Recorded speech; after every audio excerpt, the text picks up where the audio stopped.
nekk dans l'opposition jël position par rapport ak la question de l'homosexualité mosoo ko gis amul. jëlal ñi mës a politique di yóotu pouvoir amul ku ci mës a jël une position tranchée ci la question de l'homosexualité amul. actuellement ci ban situation la ñu toll démb on a parlé du projet de loi buy durcir li nga xam ne mooy les peines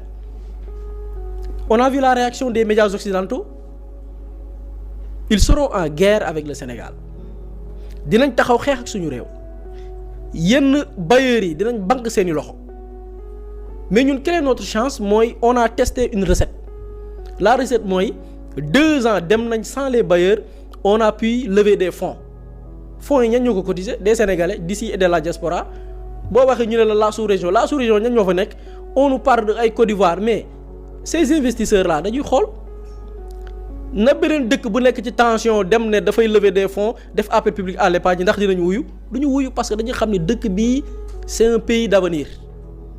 presse bii nii buñ ko xaymaa fii 2028 2029 fii la jëm nu ñu jël suñu xaalis injecté dugal loolu recette boobu jàng nañ ko ci 2 ans yi nga xam ne Sénégal traversé na ko sans l'aide des bailleurs sans programme du FMI nga parvenir lever des fonds yoo xamante ne nii permettre na la pas seulement financer li nga xamante ni nii mooy les charges de l'État par rapport ak les salaires et tout mais t'as pu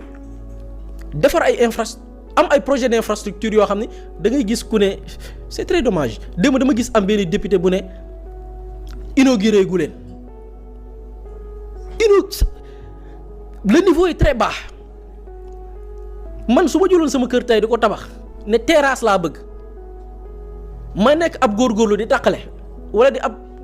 ab jigéen boo xamante ni nii peut-être mi ngi ci ko dem di taaba bëgg a tabax terrasse waxuma sax R+1 mais tabax benn kër goo xam ne rez-de-chaussée kese la am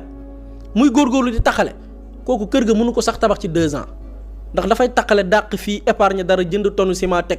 demaat taqale waat daw wut fer teg dawaat taqale waat wut maçon bu qualifié mu fay ko main d'œuvre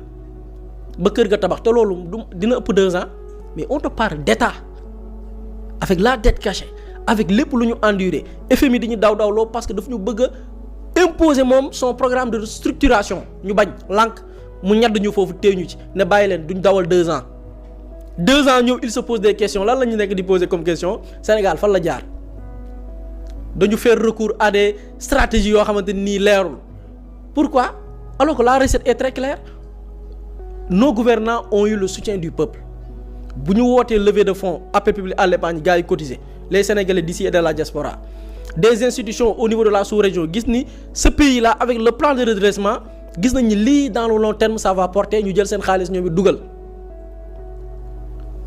dette bi ma gisaa levé woon en 2018 ñu ne la mars bi dinañ ko fay eurobond yi loolu bu ñu parvenir ba épuiser ko mais xaalis ba bu ñu ko injecté waatee ci réew mi réew mi neex maintenant loolu nag lenn moo ci war lenn moo ci taxawaay bi mooy que les Sénégalais taxaw xam ne ça sera pas un long chemin boo xamante ni dafay yomb long chemin la mais chemin boo xamante ni ay embûches ay ndëgg sërëx lu ne dinañ ko dund par les lobbies internationaux par les lobbies homosexuels par les occidentaux parce que yoon wi ñu jël neexu leen moo tax Sénégalais war a taxaw ànd ak ànd ak des critiques objectives parce que mooy tax réew aussi jëm kanam mais aussi lépp ñu def ko mu lalu ci ëllëgu Sénégal ak fan la ñu jëm. Le premier ministre a soulevé hier benn question boo xam ne ñun abordé woon nañ ko fii muy le projet de Yaakaar Teranga on a besoin à peu près 4500 milliards pour financer Yaakaar Teranga mën ko approprier courant nit mën a recharger 10 000 francs courant pour mën a daw ak moom pendant des semaines c'est bel et bien possible avec Yaakaar Teranga ñu ne ñaata la ñu soxla 4000 et quelques milliards ñun on peut lever ces fonds là fii la Sénégal nar a jëm te loolu du neex sama gars yi du neex les occidentaux du neex ñi nga xamante nii c'est des Sénégalais bon temps nekk fii yaakaar ni réew mi bu dul ñoom du baax te sax bëgguñ mu baax waaye dañu jàpp ni réew mi kenn mënu koo defar sans ñoom alors que wane nañ seeni résultat nag ñaa ngi fi depuis jamonoy maam ba tey loolu nag pour man taxawaay la laaj les Sénégalais taxaw def front le premier ministre a parlé de gardien de la révolution oui tey da ngay gis avec situation bi gouvernement bi xaw a mel bii coog mbaalo bi gauche droite ñu bari na non na démissionné bu démissionné rek musibaam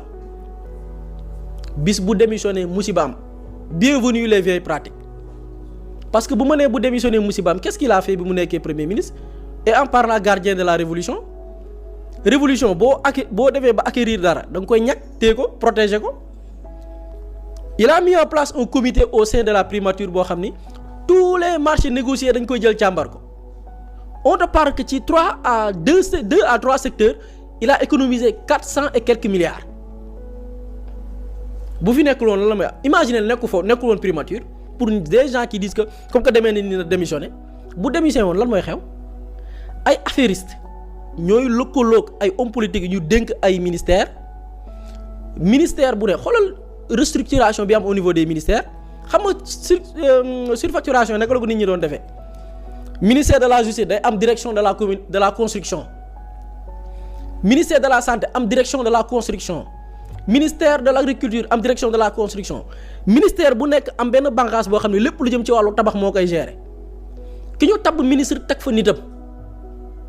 ki ñu tabb ministre wut ay affairistes yoo xam ne da leen di jox marché ñu ceebal leen buñ leen ceebalee ñoo ñu jël marché bi def surfacturation lii lañ doon rayee sénégalais yi le premier ministre bi mu ñëwee lan la dafa supprimer les directions de construction dans tous les ministères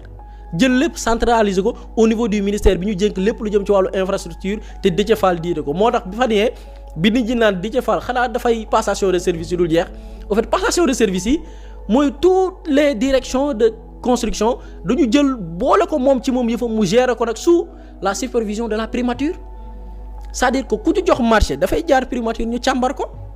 lii mooy le gardien de la révolution c'est-à-dire que jël nañ le pouvoir mais yi doon tax Sénégal di ñàkk des centaines de milliards des milliers de milliards boo ko estimé boo jëlee avec les derniers rapports de l'ARCOP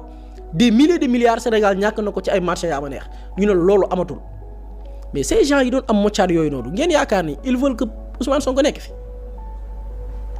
ñooñu Ousmane Sonko daf leen xañ ay milliards saa waay un affairiste nga xañ ko des milliards kooku mais saa yi lam la yéen